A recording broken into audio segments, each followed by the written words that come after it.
दोस्तों, अल्लाह की राह में एक सेहतमंद जानवर कुर्बान करने की इबादत सिर्फ मुसलमानों तक ही महदूद नहीं, बल्कि अहले यहूद भी ये फरीजा हजारों साल से अंजाम देते आ रहे हैं। लेकिन कभी जो अमल यहूदियों में इंतहाई सवाब हासिल करने का मुवज्जब तस्लीम किया जाता था, आज इस पर पाबंदी क्यों आयद है? यहूदी दौरे हाजिर में कुर्बानी क्यों नहीं कर सकते? ये कौम किस चीज का इंतजार कर रही है जिसके पूरे हो जाने के बाद इनकी कुर्बानियां कबूल होने लगेंगी? इन तमाम सवालात के जवाबात आप इस वीडियो में जानेंगे। यहूदियों की कुर्बानी और मुसलमानों की कुर्बानी के तरीक़ाकार में बेइंतहा फ़र्क पाया जाता है। आज हम आपके सामने यहूदियों में पाए जाने वाले कुर्बानी के अजीब व गरीब तरीक़ाकार और इनकी कुर्बानी की किस्में बयान करेंगे।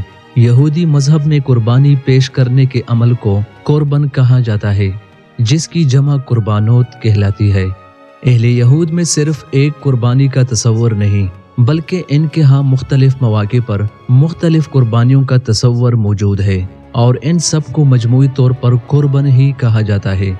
वस्ती एशिया में परवान चढ़ने वाली सामी जुबानों में कुर्ब के मानी नज़दीक के है, लिहाजा ये लफ्ज़ यानी कुर्ब या कुर्बानी ऐसे अमल को कहते हैं जो बंदे को अपने खुदा के नज़दीक ले जाता है। यहूदियों में आम तौर पर एक हलाल जानवर की कुर्बानी दी जाती थी, जैसे बैल, भेड़ या बकरी वगैरह। यहूदी इसके अलावा फाख्ता मुर्गी या किसी और हलाल परिंदे की कुर्बानी भी पेश कर सकते थे। बाज़ औक़ात ये कुर्बानी अजनास की सूरत में भी अदा की जाती थी, जैसे मुख्तलिफ अनाज, दालें या खुशबू वगैरह। यहूदी घरानों में होने वाली कुर्बानी के 3 हिस्से किए जाते थे, जिनमें से एक हिस्सा कुर्बानी करने वाला और इसके अहले खाना पका कर खा जाते थे, दूसरा हिस्सा कहानों के सपुर्द किया जाता था, जबकि तीसरा हिस्सा यरूशलेम में कायम बैतुल मुक़द्दस में बनी एक मखसूस जगह पर जला दिया जाता था, जिसे यहूदी खुदा का हिस्सा कहते थे। अलबत्ता चंद मखसूस मौके पर कुर्बानी का सारा जानवर सिर्फ एक खुदा के लिए मखसूस किया जाता था। इस मखसूस जानवर को किब्शुल फिदा कहा जाता था। तौरात के मुताबिक किब्शुल फिदा उस जानवर को कहते हैं जिस पर किसी की गुनाह लाद कर उसे जंगल की तरफ हाँक दिया जाता था। तौरात के मुताबिक खुदा ने बनी इसराइल को बहुत सारे मौक़ों पर कुर्बानी करने और करते रहने का हुक्म दिया है। इन कुर्बानियों की अदायगी सिर्फ कहानों की हाथों सरअंजाम पा सकती है। यहूदियों की मजहबी किताबों में सिर्फ फर्ज कुर्बानियों की तलकीन नहीं की गई, बल्कि इनके यहाँ कुछ ऐसी कुर्बानियाँ भी पाई जाती है जो मुख्तलिफ गुनाहों के कफारे के तौर पर अदा की जाती थी।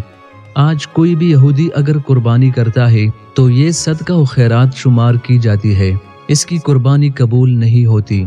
यहाँ तक कि यहूदियों के मशहूर तरीन त्यौहार पासओवर के मौके पर भी कुर्बानी नहीं की जाती, जिसे ईदी फसा भी कहा जाता है। ये वो तारीखी दिन है जिसे यहूदी फिरौन मिस्र की कैद से आज़ादी की खुशी में मनाते हैं। इस रोज़ यहूदी खुदा का शुक्राना अदा करने के लिए कुर्बानी किया करते थे, लेकिन फ़िलहाल सैकड़ों साल से कुर्बानी का ये सिलसिला मौकूफ़ है। आखिर वजह क्या है जो यहूदी आज कुर्बानी की रस्म अदा नहीं करते? ये वजह जानने के लिए हमें तारीख पे चंद हजार साल पीछे जाना होगा। ये उस दौर का जिक्र है कि जब यहूदी सहरा में रहते थे और अपनी कुर्बानियां एक इज्तिमाई खेमे में किया करते थे। बादअज़ा हजरत दाऊद अलैहिस्सलाम ने एक इज्तिमाई कुर्बानगाह तामीर की, जिसे बाद में इनके बेटे हजरत सुलेमान अलैहिस्सलाम ने हैकल सुलेमानी में मुंतकिल कर दिया। यूं अब तमाम कुर्बानियां हैकल सुलेमानी में तामीर करदा एक खास कुर्बानगाह में अदा की जाने लगी। बादशाह बख्त नसर के हाथों हैकल सुलेमानी की तबाही के बाद बनी इसराइल की कुर्बानियों का सिलसिला मौकूफ हो गया, जो बादअज़ा हैकल दोम की तामीर के बाद दोबारा जारी हुआ। रूमी जर्नल टाइटस ने सन 70 ईस्वी के दौरान एक मरतबा फिर हैकल सुलेमानी को मुनहदम कर दिया और यूं यहूदी कुर्बानी का ये सिलसिला एक मरतबा फिर रुक गया। दोस्तों, यहूदी कवानीन के मुताबिक कुर्बानी की रस्म सिर्फ हैकल सुलेमानी में अदा की जा सकती है, इसलिए ये दोनों चीजें लाजिम व मलजूम है।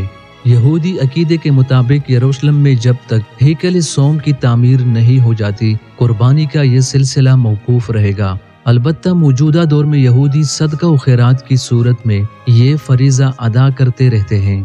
آج دنیا بھر میں آباد قدامت پسند یہودیوں کا یہ عقیدہ ہے کہ جلد ہی ان کے بادشاہ یا مسیحا کا ظہور ہوگا، جو ایک مرتبہ پھر ہیکل سلیمانی کو تعمیر کریں گے، اور یہی مسیحا یہودیوں میں رائج ہزاروں سال پرانی قربانی کی رسم کو بھی از سر نو رائج کرے گا۔